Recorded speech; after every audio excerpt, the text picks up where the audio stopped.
온전한 사랑, 하나님의 사랑,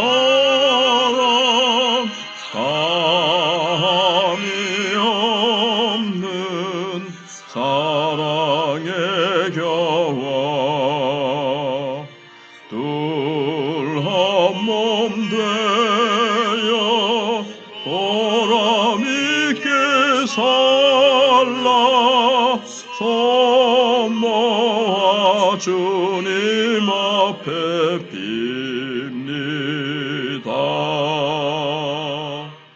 온전한 생활 하게 하옵소서. 믿음과 소망 사랑 가지고 아픔과 죽음 겁을 내지 않고 주님만 의지하게 하소서.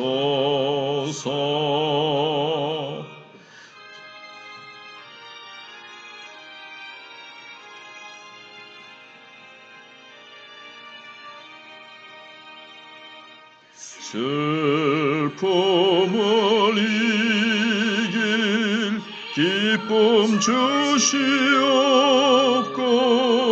다툼을 없앨 평화 내리사 사랑의 아침 환히 동토하는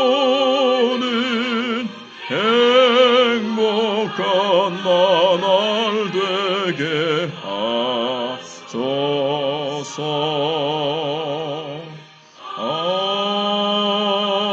아멘. 하나님 말씀 마가복음 10장 1절로 9절입니다. 예수께서 거기서 떠나 유대지경과 요단강 건너편으로 가시니 무리가 다시 모여들거늘 예수께서 다시 전례대로 가르치시더니 바리새인들이 예수께 나와 그를 시험하여 묻되 사람이 아내를 버리는 것이 옳으니까?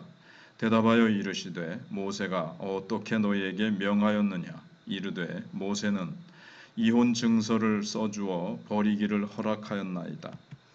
예수께서 그들에게 이르시되 너희 마음이 완악함으로 말미암아 이 명령을 기록하였거니와 창조 때로부터 사람을 남자와 여자로 지으셨으니 이러므로 사람이 그 부모를 떠나서 그 둘이 한 몸이 될지니라.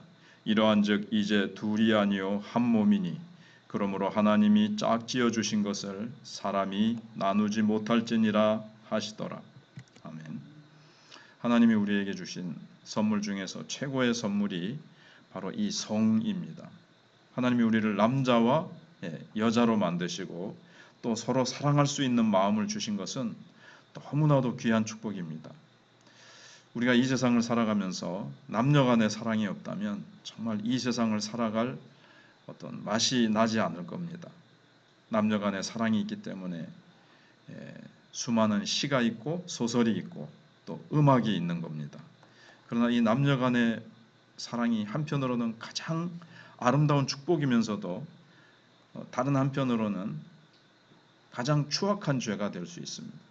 사단이 쓰는 이 방해 가운데 하나님이 주신 가장 아름다운 축복을 가장 더러운 것으로 그렇게 만들고 있습니다. 예수님은 갈릴리에서부터 지금 출발해서 이제는 제법 예루살렘 가까이 오시게 됐습니다. 예수님이 요단강 건너편에서 말씀을 가르치시니까 많은 사람들이 몰려오게 됐습니다. 그때 바리새인들은 예수님을 함정에 빠뜨리기 위해서 이혼 문제를 가지고 논쟁을 이제 벌였습니다. 이것을 보면 그 당시 이제 이 이혼이 굉장히 사회적으로 예민한 문제였다는 것을 알 수가 있습니다. 그래서 1, 2절에 그 질문을 예수님께 와가지고 싹 하죠. 그를 시험하여 묻되 사람이 아내를 버리는 것이 옳으니까 이렇게 이제 딱 묻는 거예요. 여기서 이해가 잘 되지 않는 것이 왜 남편이 아내를 버리는 것이 예수님을 시험하는 것이 될 수 있었을까 하는 겁니다. 자세한 내막은 잘 알 수 없지만 그 당시 유대인들 중에서 이혼이 굉장히 심각한 문제였던 것 같습니다. 다시 말해서 율법에서 금지하는 이혼이 실제로 유대인들 사이에 많이 이루어지고 있었고 예수님이 이 문제에 대해서 언급하시면서 유대인들로부터 상당한 공격을 당할 그런 형편이었던 것 같습니다.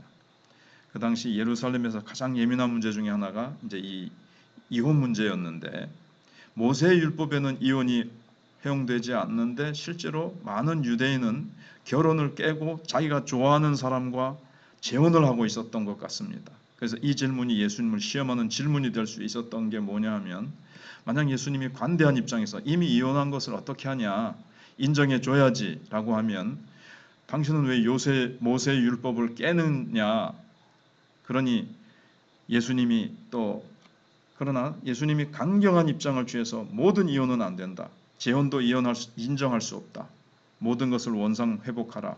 이러면 또 엄청난 반발이 일어날 수 있었던 겁니다. 사실 바리새인들의 질문은 그 자체가 사실은 질문이 될 수가 없습니다. 이 세상 어느 사회든지 간에 결혼은 아주 중요한 문제이기 때문에 그렇습니다. 어느 사회에서든 결혼이 너무 쉽게 깨진다면 가정이 유지될 수 없고 사회가 유지될 수가 없습니다. 사회 자체가 깨집니다.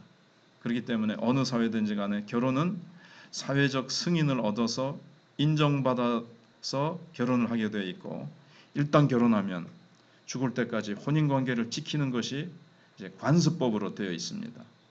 그런데 이제 인간이기 때문에 서로가 맞지 않아서 도저히 같이 살 수 없을 때 한쪽 편을 없애버릴 수는 없으니까 여자를 원래 집으로 돌려보내든지 아니면 다른 사람을 더 받아들인지 하는 이런 예외가 허용되고 있는 것뿐입니다. 이것이 이제 세상적으로 본 결혼에 대한 사회법인데 하물며 하나님의 백성은 이 부분에서 더 분명하고 선명해야 될 필요가 있는 겁니다. 그러나 이스라엘 자손들 가운데는 하나님의 말씀이 없어지고 세상 욕심이 들어오니까 세상 사람들보다도 훨씬 더 정욕적이고 타락한 결혼 생활이 이루어지고 있었던 겁니다. 그리고 마치 이것을 예수님이 책임지라는 식으로 예수님께 이 문제를 가지고 왔습니다. 이혼이 이렇게 많이 이루어지고 있는데 어떻게 할 겁니까? 당신이 책임지시오 하는 식으로 하는 거죠. 예수님은 여기서 결혼의 분명한 성경적인 원리를 가지고 대답하셨습니다. 먼저 예수님은 모세의 율법에 어떻게 됐느냐 이렇게 물어봅니다. 그러니까는 이르되 모세는 이혼 증서를 써주어 버리기를 허락하였나이다.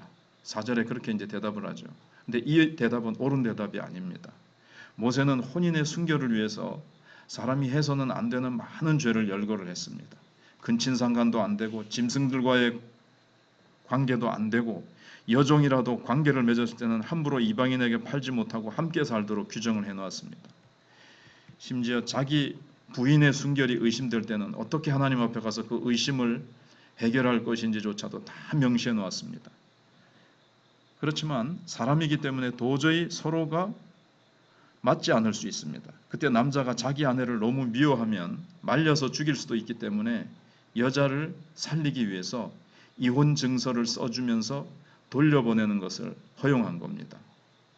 다른 여자를 사랑한다든지 불륜에 빠진 것을 정당화하기 위해서 이혼시키는 것은 사실 용납하지 않았습니다.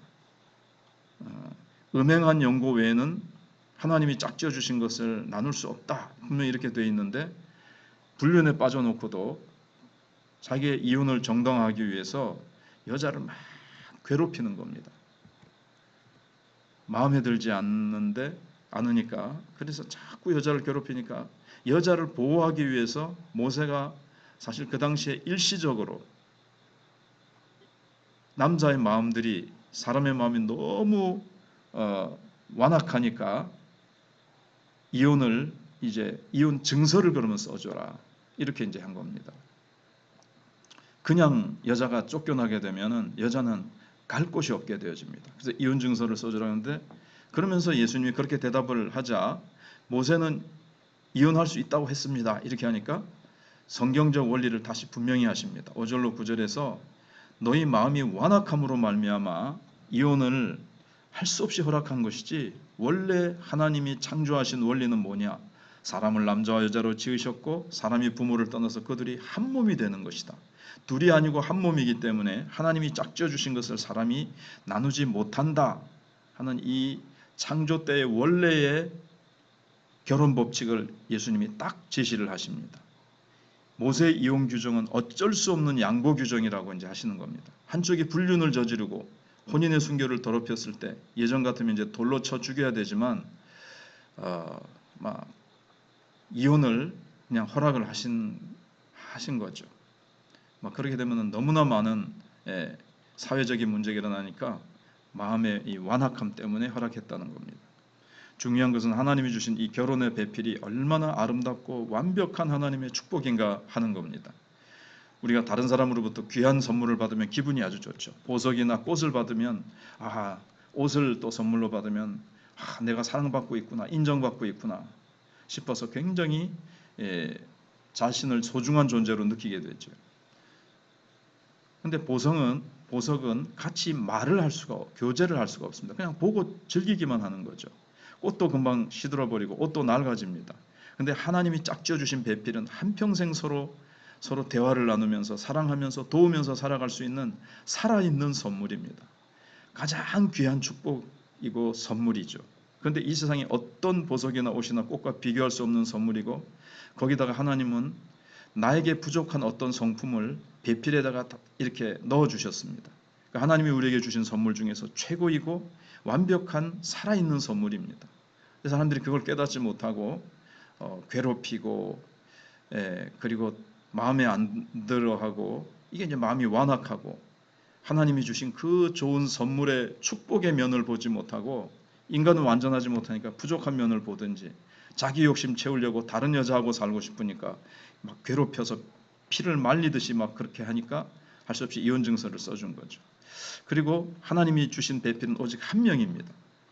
그런데 이 여자랑 살다가 실증 나니까 이제 다른 여자하고 살고 싶으니까 이 여자를 이제 막 괴롭히니까 이제 하나님께서 여자를 괴롭힘 당하는 여자를 보호하기 위해서 이혼 증서를 이제 허락하신 건데 하나다. 그래서 그것도 갈비뼈에서 꺼냈다 만들었잖아요. 가장 약하고 중요하지 않은 뼈입니다. 그러나 갈비뼈 안에 심장과 폐가 있지요. 간과 소장, 대장이 다 들어 있습니다. 결국 이 갈비뼈는 자기 심장과 호파를 감싸주는 뼈입니다. 결혼의 배필은 자기 생명을 지켜주는 사람입니다.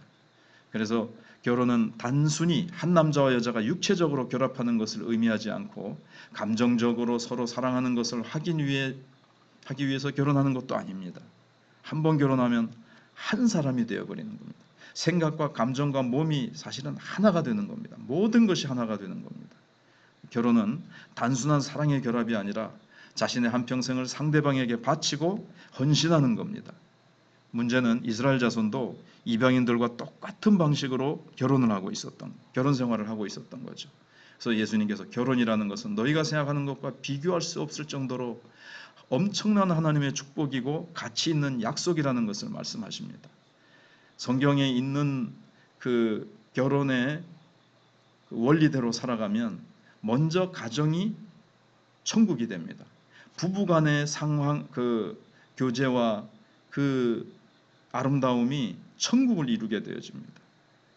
부부간의 교제를 통해서 그렇게 행복한 행복을 누릴 수가 없어요. 정말 그렇게 누리도록 하나님이 다 디자인을 해놓으셨습니다. 그걸 발견을 못하고 서로 미워하거나 그냥 그저 어쩔 수 없이 자식 때문에 남의 눈 때문에 살아간다든가 이것은 하나님이 원래 디자인하신 결혼의 원리와 축복을 발견을 못해서 그렇습니다. 그래서 사람은 결혼을 통해서 사실은 자신을 되찾게 되어 있습니다. 사람이 가장 사는 보람을 느끼는 것이 누군가로부터 사랑받고 또 누군가를 사랑할 때입니다. 그것이 바로 결혼의 배필입니다. 물론 아내만 사랑하고 남편만 사랑하는 것이 아니라 여러 사람들을 사랑하게 되어 있지만 제일 먼저 가장 가깝고 한 몸이 되게 한 부부간이죠. 그래서 사람은 원래 한 번 결혼하면 자기 정욕을 이제 정욕이 일어날 수가 있습니다. 죄인이고 죄성이 일어나기 때문에. 근데 날마다 십자가에 못 박아야 되죠. 요즘도 불륜이 얼마나 사회에서 그냥 뭐 밥 먹는 것보다 더 쉽게 숨 쉬는 것처럼 쉽게 불륜이 막 저질러지고 있습니다. 왜 그러냐면은 우리 그리스도인들은 정욕을 십자가에 못 박지 않기 때문에 그렇습니다. 타락한 사랑의 감정에서 더 짜릿한 맛을 느끼고 죄를 즐기려고 그럽니다. 그러면 이 죄에 중독되면 아내와 아이들을 버리고 죄를 찾아가는 겁니다. 지금 유튜브에서 한국의 유명한 목사님들이 이 죄에 빠져서 막 넘어지고 마구 넘어지고 있는 것들이 막 들려오는데 참 큰일이죠. 인간으로서의 자신의 가치를 저버린 겁니다. 그렇게 되면 간음을 하고 불륜을 행하면 이 사람의 영혼은 더 이상 아름답고 숭고할 수가 없습니다. 정욕을 따라 가족을 버리고 죄를 따라간 사람은 아무리 똑똑하고 잘생겼다 하더라도 그의 영혼은 물론 이제 우리가 다윗처럼 회개하고 그렇게 되지만 참 얼마나 안타깝습니까? 그래서 우리가 나이가 들어가면서 서로 사랑이 식지 않고 사랑의 불이 꺼지지 않고 계속 사랑할 수 있을까? 권태감에 빠지고 그냥 결국에는 그저 그런 관계로 되어지는 것이 당연한 거 아닌가 싶지만 자신의 정욕을 십자가에 못 박고 자신 안에 죄가 들어오지 못하도록 기회를 주지 말고 한번 짝지어 주신 결혼의 배필과 많은 대화를 나누면서 서로 공감대를 형성해 나가야 됩니다. 이것이 사랑의 감정보다 훨씬 더 중요한 겁니다. 서로 생각이 같고 서로 깊이 신뢰하는 것이 가정의 이 성이라는 것을 성체를 이제 지키는 겁니다.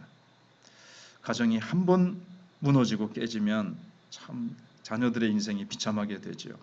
우리는 세상의 그 엄란이 가정으로 들어오지 못하도록 무조건 싸워서 물리쳐야 됩니다. 하나님이 주신 가장 소중한 성체인 가정을 지켜나가야 됩니다. 참 하나님이 짝지어 주신 이 남녀의 하나가 되는 이 신비는 정말 너무나도 오묘하고 나누지 못한다고 하셨는데 영원히 하나가 되도록 기도하면서 잘 지키고 둘이서 서로 깊이 하나가 되어 사랑하면 여기서 이제 성부, 성자, 성령 하나님의 삼위 하나님의 연합을 여기서 그림자거든요. 부부는. 그래서 그것을 맛보면서 천국을 누리며 삼일체 하나님의 연합의 사랑을 우리가 맛보게 되면서 가정이 아름다운 그 모범이 되어서 전도에 있어서도 큰 효과를 발휘하게 될 수 있습니다.